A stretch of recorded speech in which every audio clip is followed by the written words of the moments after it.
Hey, welcome back everybody to another episode of Scan Talk, episode 7. If this is the first time you're watching, I appreciate you like, subscribe to the channel. I try to find new topics to talk about each week. And for those people that watch every week, I continue to appreciate the support I get. I continue to receive positive feedback from the show. I recently created a new Facebook page called Scan Talk. Appreciate your follow.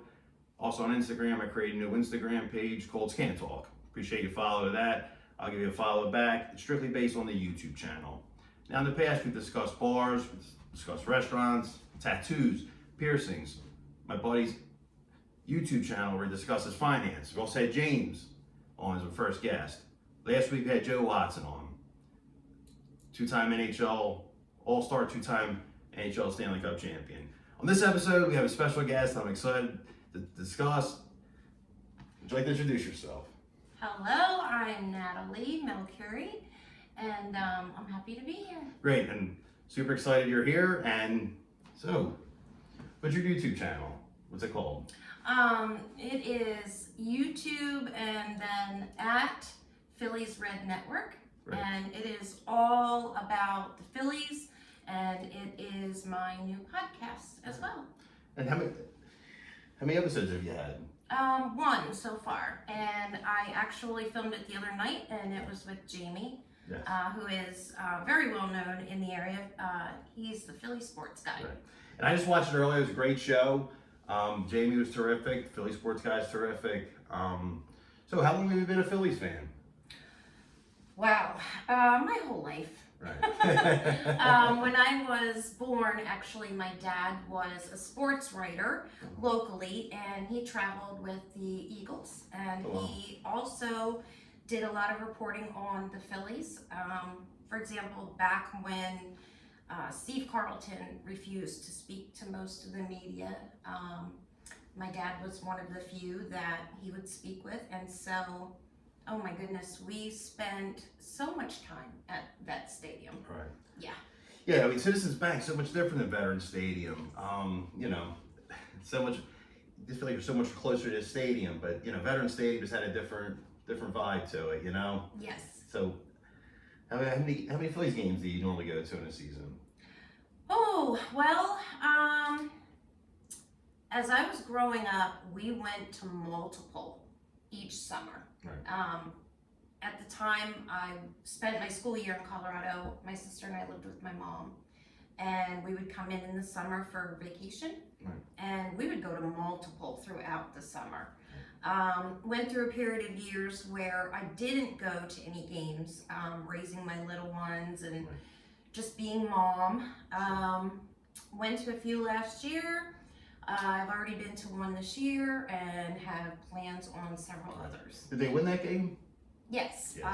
5-0 over the Rockies, Rockies. Tuesday night. Is that the game Suarez pitched? It is. Right. Yeah, yeah. How Yeah. exciting was that? What the game? Any highlights in that game? Oh my goodness. Well, I think the biggest highlight, in my opinion, I mean, first of all, we won and it was a shutout. But just the fact that Ranger pitched start to finish. Right. Yeah, I mean, you know, that doesn't happen anymore. No. You know, pitchers, they get to 90 to 100 pitches and they pull them, you Right. know, or if they look like they're struggling. You know, I mean, it's not uncommon for Rob to, you know, pull them aside in between, usually around the 6th, 7th inning, you know, and see how they're feeling. But yeah, Suarez finished the game and it was phenomenal. I felt like, oh my gosh, you know, this is like Steve Carlton stuff going on here, you know, like the whole game. And yeah, it was so exciting. Well, and do you have any memories of the '93 Phillies? The 1993 Phillies? Oh my goodness. that Mitch was, Williams, Right. wow thing. Yeah. He was my favorite. that was a crazy run because prior to that season, 91, 92, they were bad. No one expected much in 93. And then all of a sudden, that team came out of nowhere. And the personalities, the 93 Philly personalities are still around, which is so special. Yes, That's a year that, you know. But then shortly thereafter, 94, they went downhill. And in 95 to 2000, they were so bad. Yeah. Like, I mean, I remember going to Vet Stadium and there was like 10, 12,000 people. Tickets were like $6, $7. They didn't charge you to park. It's parked across the street. And now the experience of the Phillies game is completely different. Oh my goodness. I feel like, if I can be really honest, it's amazing. Citizens Bank Park, 20 years, and it's still like a new place. Yeah, you're like that. It is beautiful. You're like that little kid on Christmas feeling like every time you go in there. Yeah, the vet was just like, it was so majestic in its own right. Yeah. It was so big, Big circles, like a big like, just clump of. You felt like you fit like the whole kingdom in there, kind of thing. But it's so different at Citizens Bank, and I feel like we ushered in kind of a new era, and it took a few years, before things started to really take off with, our team being successful and winning again. But at this point, I tell people this all the time.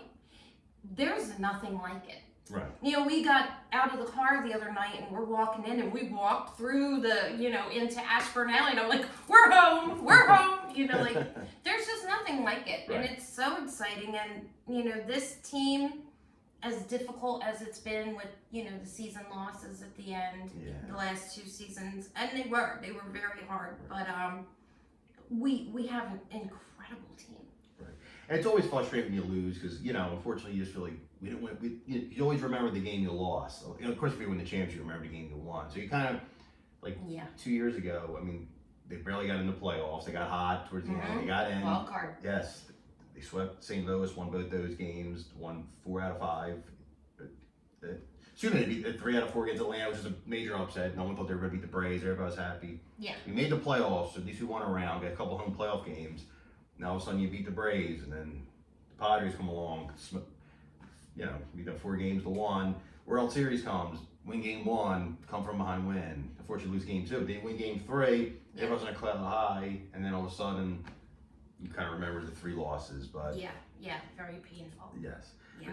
And especially, just going back, 95 to 2000 were bad, really bad. Like Phillies were probably the worst team in baseball every year, second or third worst. 2001, the young players came through. 2002, 2003 was the last year of the vet, which was a bittersweet. Yeah. I remember being at that last game that they lost on a Friday night. They kind of eliminated from the playoffs, and that was like going to a funeral, that game. But and then Jim Thome came in, new stadium, new excitement, and do you remember where you were when the Phillies won the World Series in 2008? Oh my goodness. I was home.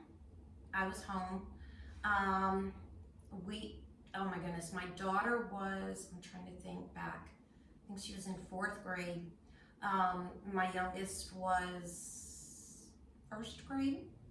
So I had my hands full. Yeah, I remember the Phillies that game that night. I was like, TV, kids. But that, there's some bittersweetness with that. That was, my dad had a really rough year that year, and then in 2009 we lost him. Sorry. And I feel like when that's your root and it, it's a family thing,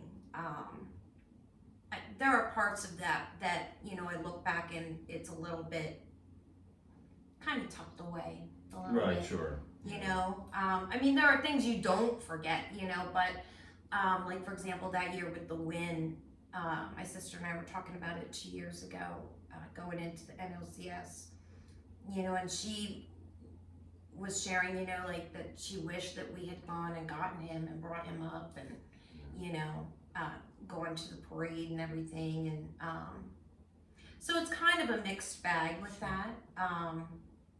But these last, 22, 23, and now starting the way we're starting this season, I'm excited. Right. And the Phillies have played 22 games. The record's 14-8. Yes. They have played mostly home games. They only played 6 road games. So, schedule's been a little tougher, but they just nominated two of the probably bottom 3 teams, but still, to go 6-0 against anybody is difficult. To win all 6 is exciting, especially at home. Everybody's excited about the Phillies. The Eagles season ended in a disappointment. Lost 6 out of the last 7 or 7 out of the last 8. Oh. Flyers just missed the playoffs. Yep. Sixers lost game 1, so now it's like all of a sudden it's like a little extra. Now everyone's paying attention to the Phillies a little bit early this year. Yeah. Yeah, agreed. And you know, this start with this season is really interesting for the Phillies because, like you said, you know, mostly home games, and we're looking a lot better out the gate this year Right. than we have the last 2 seasons. And the one thing as a fan, the team's pretty much the same. Opening day roster's only 2 new players. Just Whit Exactly. Merrifield, who's a utility player, will play a little bit, and the 5th starter may actually go to bullpen with Walker. So you feel like you know these guys. It's not like Yes. there's 12 new players, like And everybody's healthy. right, which is You big, know? big. Yes. And that's huge. 162 games. There's going to be injuries. Guys, I'm sure will get hurt at some Sure. point. But for now, stay healthy. No season-ending injuries, and star players are healthy. So Yeah. was it crowded down there at the ballpark that night? The other night. The night the game. Oh, so yes. yes. It was very full. Loud, full, exciting. Yeah. And I go in, you know, I mean, when I was talking with Jamie the other night, you know, he was talking about the excitement and the enthusiasm and like carrying that through such long season. I go in like it's the playoffs every time because I'm like, yeah. Right, because looking at these crowds on TV, it's crowded. I mean, Yeah. today was, I believe, was sold out. If not, it was Yeah, very close. 46,000. Yep. I mean, normally in April, until school lets out, you know, even the Phillies in their 08, 09, they had some, you know, low Very lean crowds. attendances. Yeah. And last year, you know, I went to one game in like mid to late April, and it was like 23,000 people. The fact that, you know, the crowds are packed, it just added so much more excitement, enthusiasm, and everywhere you go, people are talking, you know, Phillies baseball. So Yeah. it's not even May yet. We're still in April. Wait till it I gets know. warm and school lets out, and high school sports are over, college sports are over, and basketball and hockey are over. It's, you know, it should be an interesting and exciting summer, Absolutely. 2024. Yeah. Now, how about we discuss the 2024 Phillies, starting with the starting pitching? Well, I will tell you, you know, after the last season, there was a lot of conversation about, you know, we need a bullpen, you know, we need, you know, our pitching, it's the problem. And, you know what? The past is the past. We could spend an hour discussing the ins and outs of that. This year, my goodness, Nola and Wheels look phenomenal. Yeah.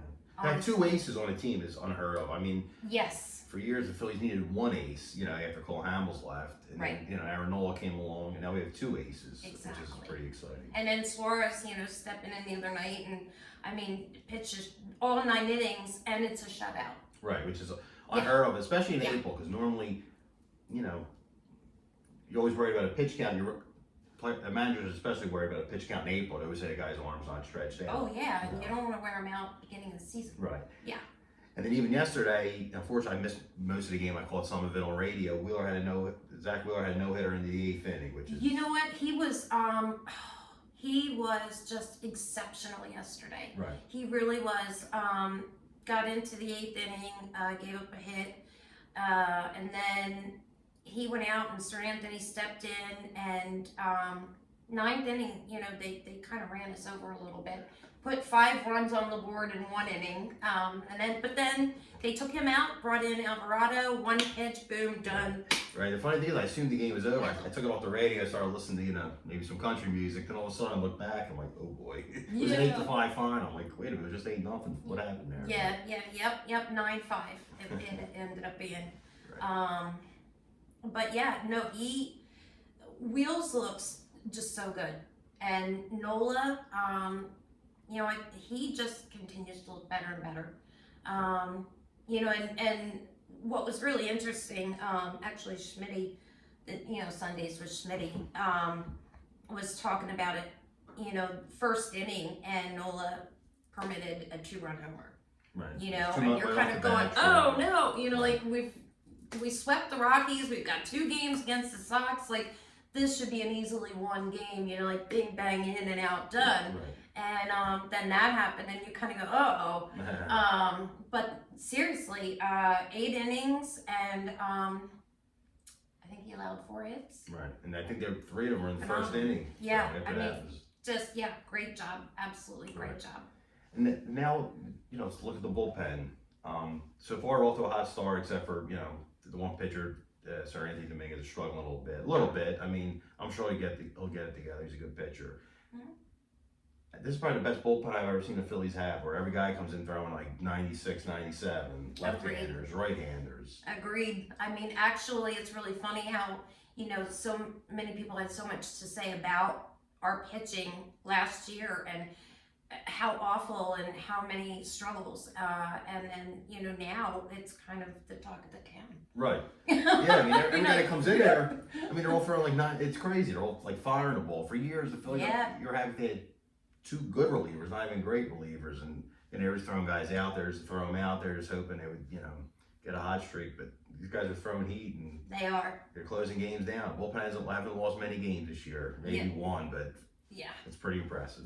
And watching Aaron throw, I mean, he's really, one thing that I really love with his pitching is, even when the guys are seeing the ball real well, coming out of the glove, I mean, a lot of times you don't know what you're getting until it gets there with him. Right. He's that kind of a pitcher, and that's just, he's fun to watch. I love Aaron Nola. And the best part about it is the two aces, Wheeler and Nola, are locked up. They're both going to be here at least 5 more years each. So, yes, exactly. Like, yeah. Because there's always pressure to win now, but at least for the next 5 years, 4 or 5 years, you're going to have 2 aces there, which will be nice. Definitely. And a good mixture of young and old. I shouldn't say old. I mean, young players and veteran players. Which is I think the oldest guy on the team is 10 years younger than me, so no one's old on the team.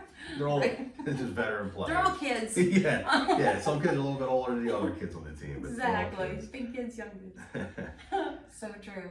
And so let's talk about the offense here. They've been hitting the ball pretty well the last week. This homestand's been fun. First game they won just 2-1, but the last 5 games they've been scoring a lot of runs. We've gotten really, despite the chilly temperatures outside right now. Right. We've gotten, Philly's gotten hot. Got a heat wave going. I mean, we've watched a couple guys really struggling. Nick Castellanos has had a rough start. Initially, everybody was starting to wonder about Trey a little bit, and then of course, a conversation about Rojas. But I'll tell you what, seeing Nick make some really good hits and plays last several games. Rojas, he's young, but last 2 games he's had 6 hits. Right. And he's starting to kind of make you wonder, like, what do we have here? Right. As he develops, and I mean, you got to remember he skipped AAA. Right. So these pitchers, I mean, he's not faced them. So getting his bearings, working on a lot, in the batting cage, practice and everything. It's going to be interesting to see what he brings. Right, and really whatever offense you get from him is a bonus, because obviously you're paying the 4 or 5 stars a lot of money. They got to produce. They're right in the heart of their careers, or late 20s. That's the prime of their careers. He's at the bottom of the lineup. Obviously, you're not expecting him to be your best player on the team. So I always looked at it, whatever we get out of him is a bonus. And plus, with his speed and his defense. Oh my goodness, he's so fast. Yeah, he may not put up big numbers that jump out at you, but if he could get 20 stolen bases and get to a lot of balls in center field and break up double play, the speed could affect games without hitting home runs, doubles, and triples. So and then those short hits that are questionable. I mean, he's got the speed to outrun it. You know, I mean. He, oh my goodness, you blink and he's on second. Right. And they even have guys off the bench, which is nice. I mean, they have the guy Pache, he doesn't play much, just because the Phillies pretty much have their set lineup where teams platoon players. I mean, the Phillies will sit, a few players against a left-handed pitcher. They'll sit Marsh or whatever. So, the bench players don't play a whole lot. The days of pitch hit for the pitcher are over. But they have, the guy we mentioned earlier, Merrifield, he has a long track record. He's a good veteran hitter. He's going to help them win games. Pache, he's your typical. Well, Wick just got a home run yesterday. Right, yeah. So his first of the season, so And then started the 6-game winning streak, was quote unquote probably the last guy on the roster. Christian Pache gets the base hit to begin the 6-game winning streak. He's barely played. I think he only has 10, 11 at bats on the season, which is, they said earlier, they kind of have their set lineup where these bench players aren't going to play a whole lot. The backup catcher, and he may not do a lot. I think he's just more of a, super fan in the dugout. Stubbs? Yeah. Oh my goodness, I love Stubbs. He's the clubhouse DJ. Chief officer of fun and games. Right. So he may not put up the numbers on the field, but he brings a little extra to the clubhouse, and and in a 6-month season, everything helps. Absolutely. Yeah. But it's been exciting, watching Kyle. His start this year, first of all, he's in better shape. He's lost weight. You know, I understood last year when everybody kind of went from the dichotomy of, he's either striking out or he's hitting homers. Today he had a couple hits, he had a home run, he had 3 walks, a home run, and a sac fly. Yeah. But he's been getting on base, hits, homers, walks. His average right now is 217, and he's had a real hot start this season so far, and he's looking really good. Right. Yeah, he gets on base a lot. Mhm. The batting average. I remember as a kid, you always said walks as good as a hit. So if you're leading off an inning, a single or a walk, same exact thing in the grand scheme of things. Yeah. Of course, everyone is fascinated with batting average, but it really matters if you walked or got a hit at the beginning of the inning. Or Yeah. In all honesty, if he's going to be a more rounded out hitter at the plate, it doesn't really matter as much where he is in the lineup. Right. But it is great, when he steps up and, hits a homer, and there you go. Right. So, yeah, he got a home run today. That was nice. Yeah. So, yeah. Tacked onto that lead in the middle of the game, a little bit easier. And Alec Bohm the other night. But yeah, 2 3-run homers back to back. He practically single-handedly won that game. That was just crazy. Unbelievable. And Marsh. Oh yeah, Marsh. So many people, were like, nah, it's Brandon Marsh.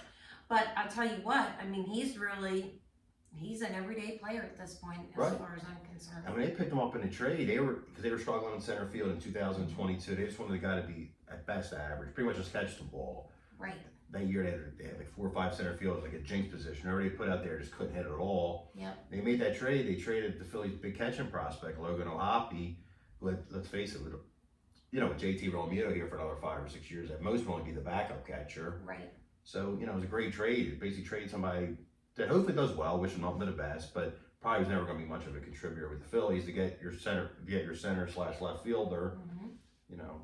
That was huge. And you could say without that trade, if they didn't trade for Marsh 2 years ago, most of it they wouldn't even made the playoffs, which means they wouldn't even made the World Series. So, and he's not even one of their star players. Exactly. That's what's scary, because you got Turner, Harper, Schwarber, right off the top of the lineup. But he's inching up there. He's moved up in the batting order. Right. Already, so. And with this team, you're only going to go so far that you can't get too close. Right. Exactly. There's not a whole lot. You can't move up too much further. But he's playing well and brings personality to the team. And yeah, love Brandon. He's so funny.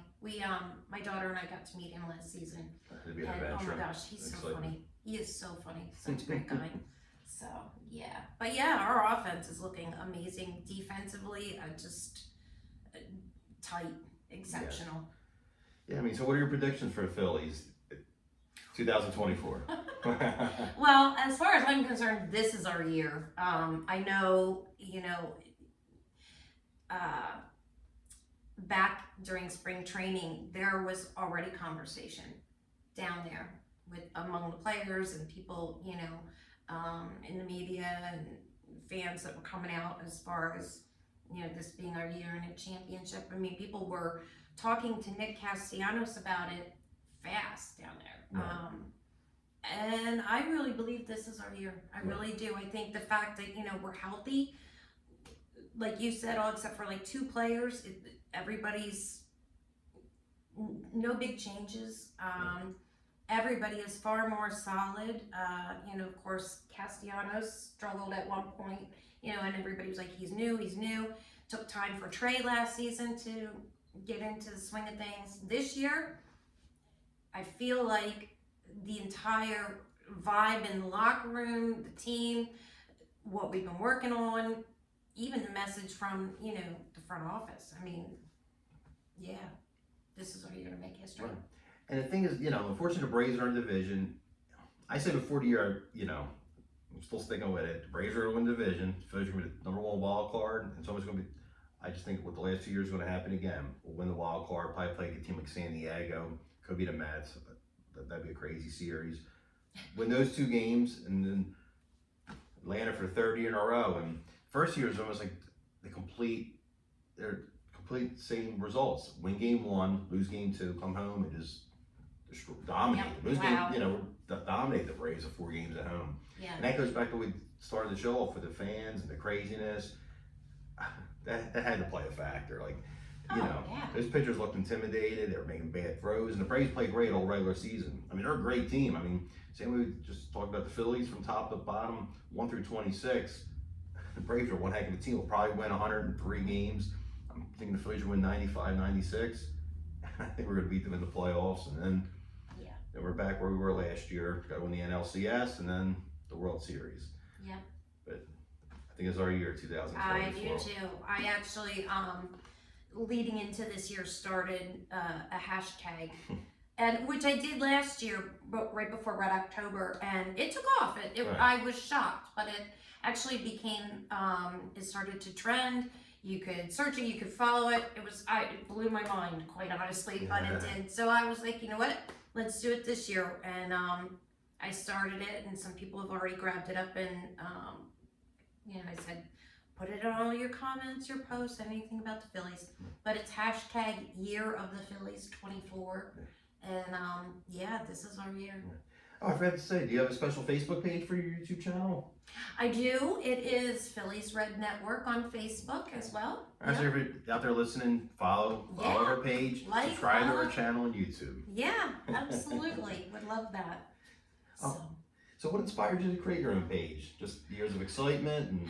Well, it's an interesting story. It's a long story, so I will be concise with it. But going back to, my dad and growing up around all of this, I was very much a tomboy as a kid.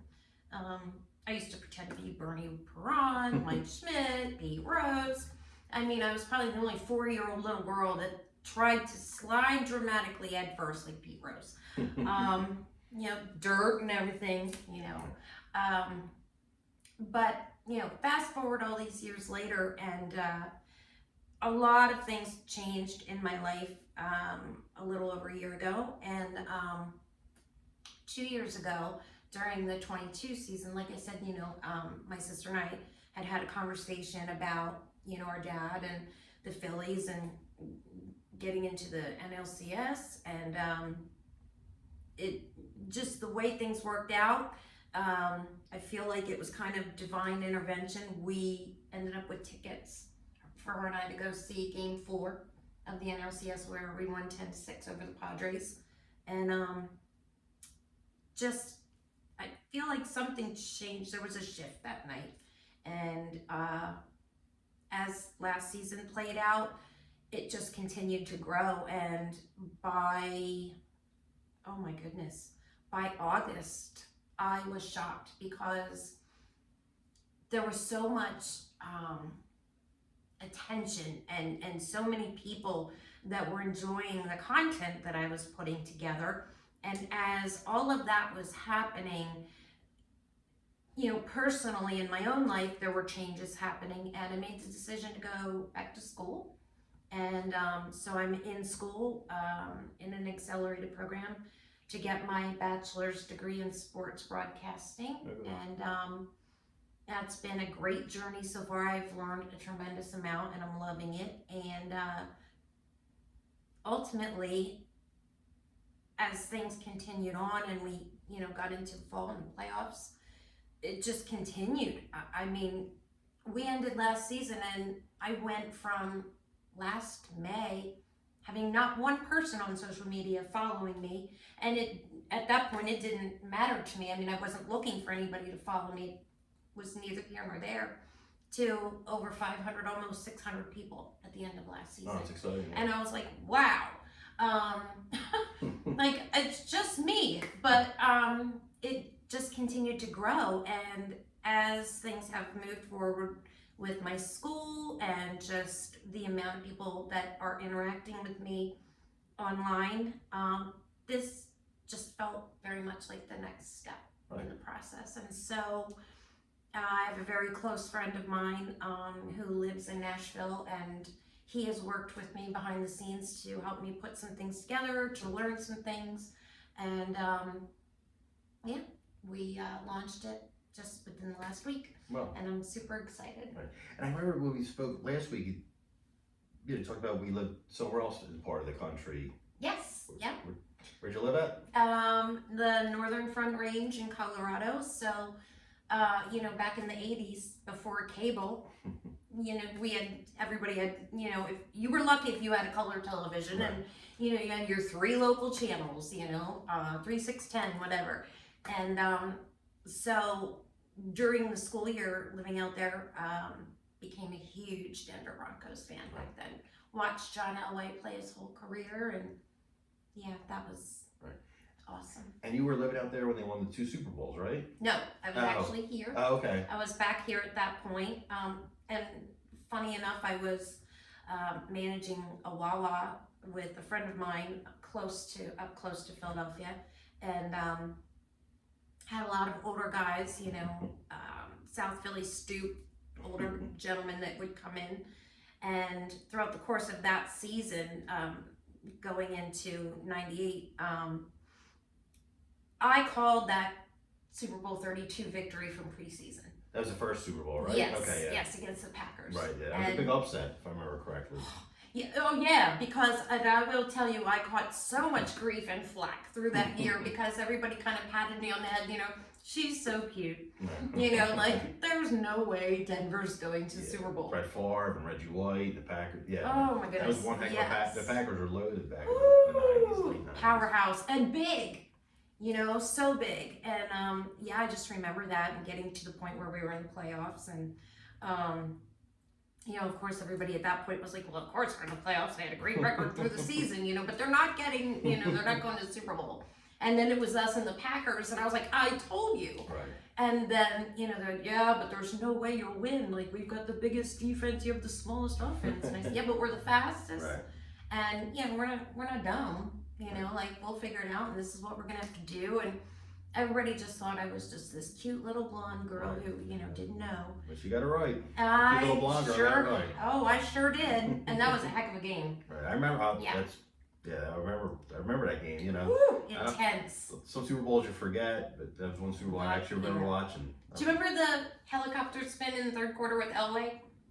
Yeah, that's a famous place. We'll see it every once in a while. Yes. Yeah. Yes. Whenever leading up to the Super Bowl, you watch the highlights leading up to it. That's like one of 10 plays they show all the time.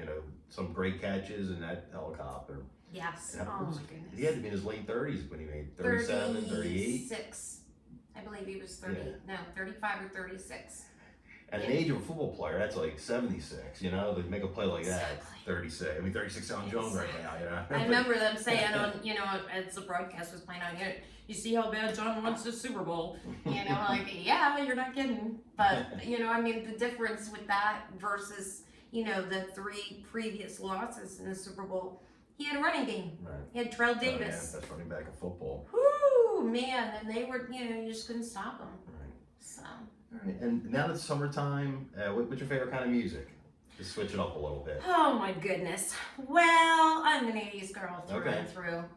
That's my number one. But I also, there's some Christian music I like. I like country music. Yeah.